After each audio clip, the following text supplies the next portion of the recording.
est, mon délire des portes Shoji est terminé.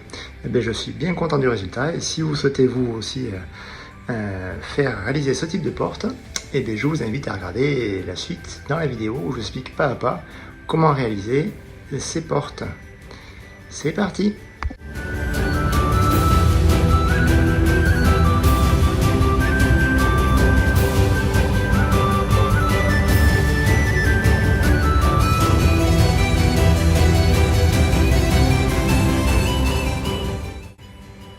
Alors, la réalisation des 3 cadres trapézoïdaux de la penderie sous escalier donc est faite en châtaignier. Donc les tasseaux, donc là j'ai le petit modèle, le grand modèle et le moyen modèle qui est ici. Donc j'ai commencé par faire le grand. Le grand, lui, il est prêt, il est sec, il n'attend plus que la prochaine étape. Celui-ci est en cours de séchage. Donc l'utilisation de vis Craig permet d'éviter d'avoir à faire un tenant mortaise. Je voulais faire quelque chose de rapide et efficace. Alors c'est pas le plus esthétique puisqu'effectivement de ce côté là on voit l'emplacement des vis de biais, mais c'est efficace. Donc ça se verra pas puisque cette partie là sera à l'intérieur et en plus il y aura le papier de riz par dessus. Pour vous montrer le principe de ces vis de biais que vous connaissez certainement déjà. En fait, moi j'utilise la marque Craig d'origine. Les vis Craig aussi, de leur marque américaine. Et très utile, le serre-joint qui va avec, qui me permet du coup de serrer et de présenter. Voilà. Et de pouvoir du coup permettre de percer précisément et de manière répétée en déplaçant mon serre-joint. Donc la technique d'assemblage avec les vis de biais et la colle à bois. Pour l'équerrage, en fait, j'utilise le principe de mon plan de travail. Mon plan de travail est en débité d'usine, le plan en paix massif. Je pars du principe que du coup celui-ci est bien d'équerre et donc du coup je positionne la grande longueur, la petite longueur avec les serre-joints à fleur au toucher des deux côtés.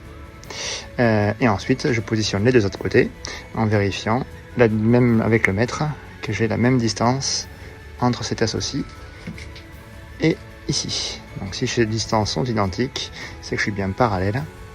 Et après il n'y a plus que le troisième à positionner.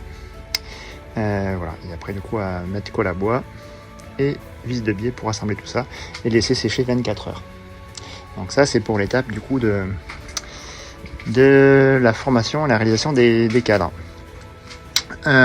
Pour la suite, deuxième partie donc qu'il faudra que je fasse, donc c'est la réalisation du Kumiko, de l'assemblage des tasseaux, donc qui ont un rôle esthétique et qui vont aussi consolider les cadres et permettre aussi de fixer, de coller par-dessus le papier de riz.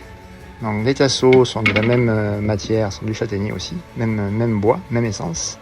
Je les ai débutés avec les mêmes planches. Pour réaliser ces tasseaux de 12 mm d'épaisseur, j'ai pris les planches de châtaignier, j'ai pris ma scie sur table avec une lame neuve, et donc je suis parti à peu près sur 13 mm et demi d'épaisseur. Donc j'ai volontairement fait 1 mm et demi au-dessus de la cote souhaitée.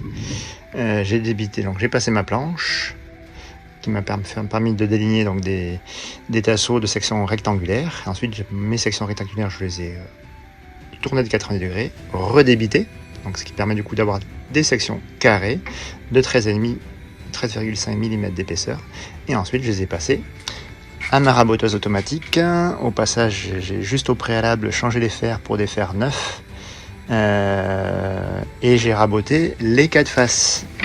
Donc pour ce faire, comme il faisait 13,5 d'épaisseur, j'ai d'abord réglé à peu près à 12,8, intermédiaire à peu près, 12,8, et donc j'ai raboté 2 des 4 faces.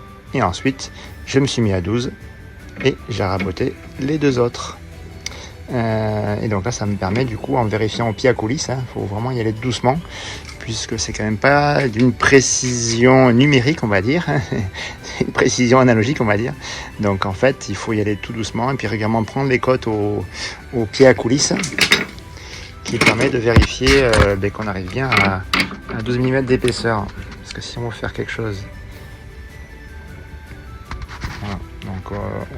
voilà, faut pas que ça fasse plus de 12. Pourquoi pas plus de 12? Parce que après, eh bien, il va falloir les assembler, donc il va falloir faire des rainures pour après pouvoir les assembler. Là, j'ai fait sur une chute, j'ai fait un essai avec ma défonceuse. La défonceuse, là-dessus, il y a la fraise de 12 mm à rainurer. Et donc, en fait, il faut, celle-ci faisant pile poil 12 mm, quand on vérifie l'écartement avec le pied à coulisse, on obtient bien voilà, 12 mm, 12,1. Du coup, voilà, faut pas que ça fasse plus.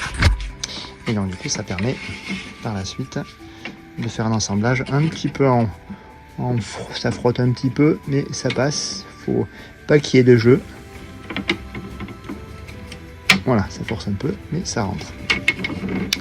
Et du coup, voilà, hop, c'est facile de faire ça avec une seule main. Voilà.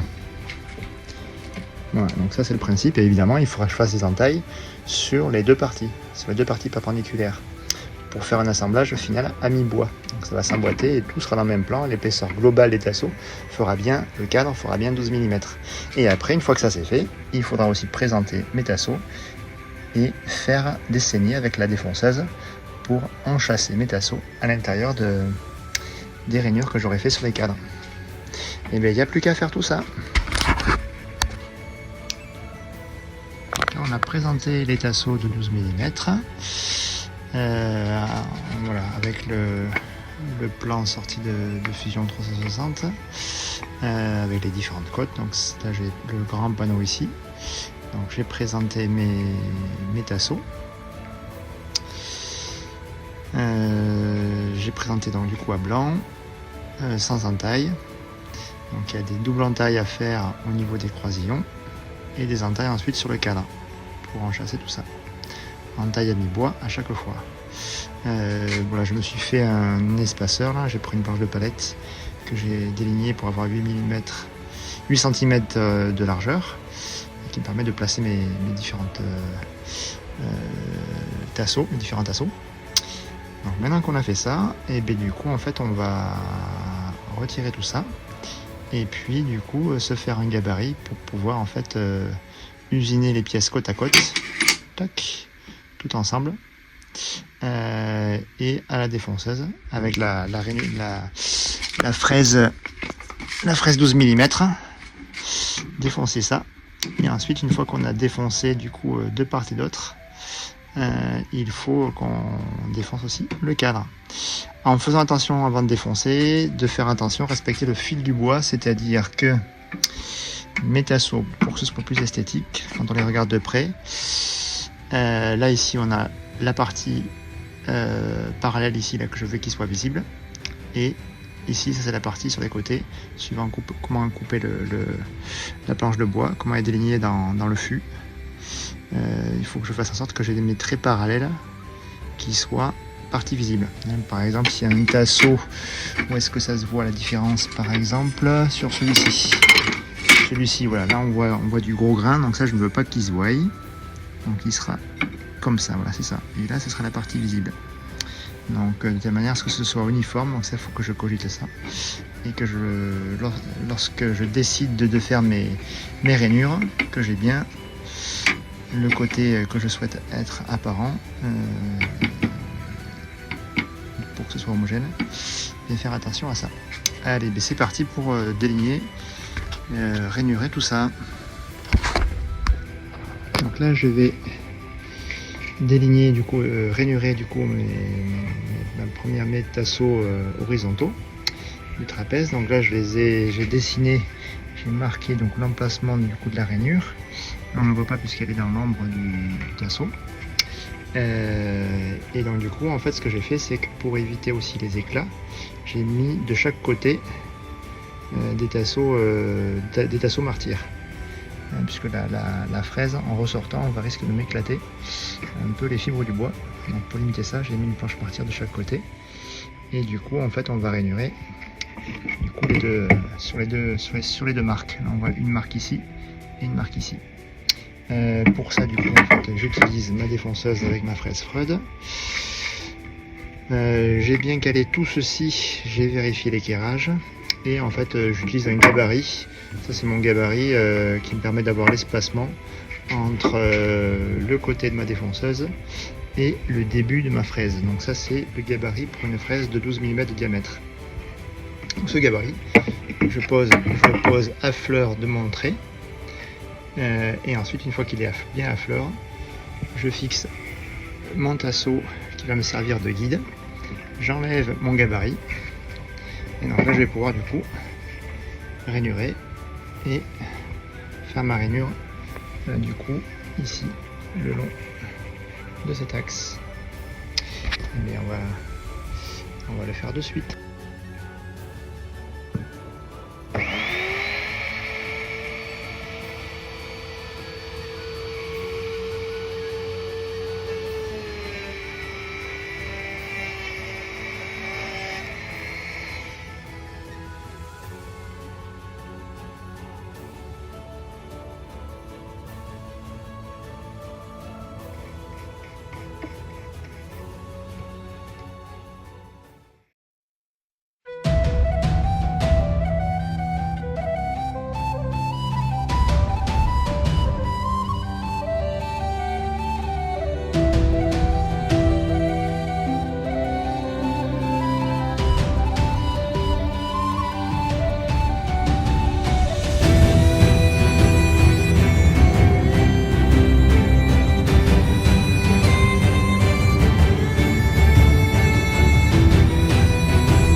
Je viens de démonter les trois portes que j'avais présentées à blanc. Ça c'est le verso du coup. On voit le verso avec les entailles du coup des tasseaux, du cadre pour insérer les tasseaux. Et c'est sur ce côté-là que je vais devoir du coup coller mon papier de riz. Mais avant de le coller, il faut que je ponce, que je vernisse, et puis après depuis que je colle mon papier de riz, une fois que ça sera collé, on repositionne ça sur les charnières qui sont restées en place, et on rajoutera sur les charnières, on rajoutera des freins pour freiner la fermeture. Voilà, il n'y a plus qu'à passer l'étape définition.